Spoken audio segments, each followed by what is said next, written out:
How to share YouTube channel link on WhatsApp. Hi everyone, welcome back to the channel. This is Kate here, and on today's video I will guide you how you can share YouTube channel link on WhatsApp. So without further delay, let's get started with this video. First of all, you have to open up YouTube application in your mobile device and make sure that you're logged in with your preferred account. Once you're logged in, navigate to the bottom right corner, tap on your profile icon. After that, under your profile name, there is an option as View Channel. Tap on View Channel. Now to share your channel via WhatsApp, you need to have the link for your channel. For that, tap on the three dot icon at the top right corner. Here, tap on Share. After that, tap on Copy Link. Now you have copied the link to your YouTube channel.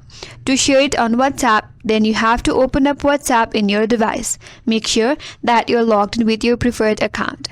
After that, scroll through it and open up the chat where you want to share your YouTube channel on. So for example, I will just open up a chat here.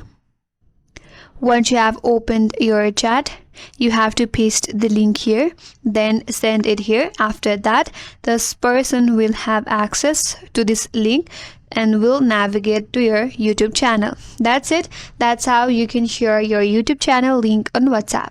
That's all for today's video. Hope this video was helpful, and if you're new to our channel, consider subscribing. Thanks for watching and stay tuned for more videos.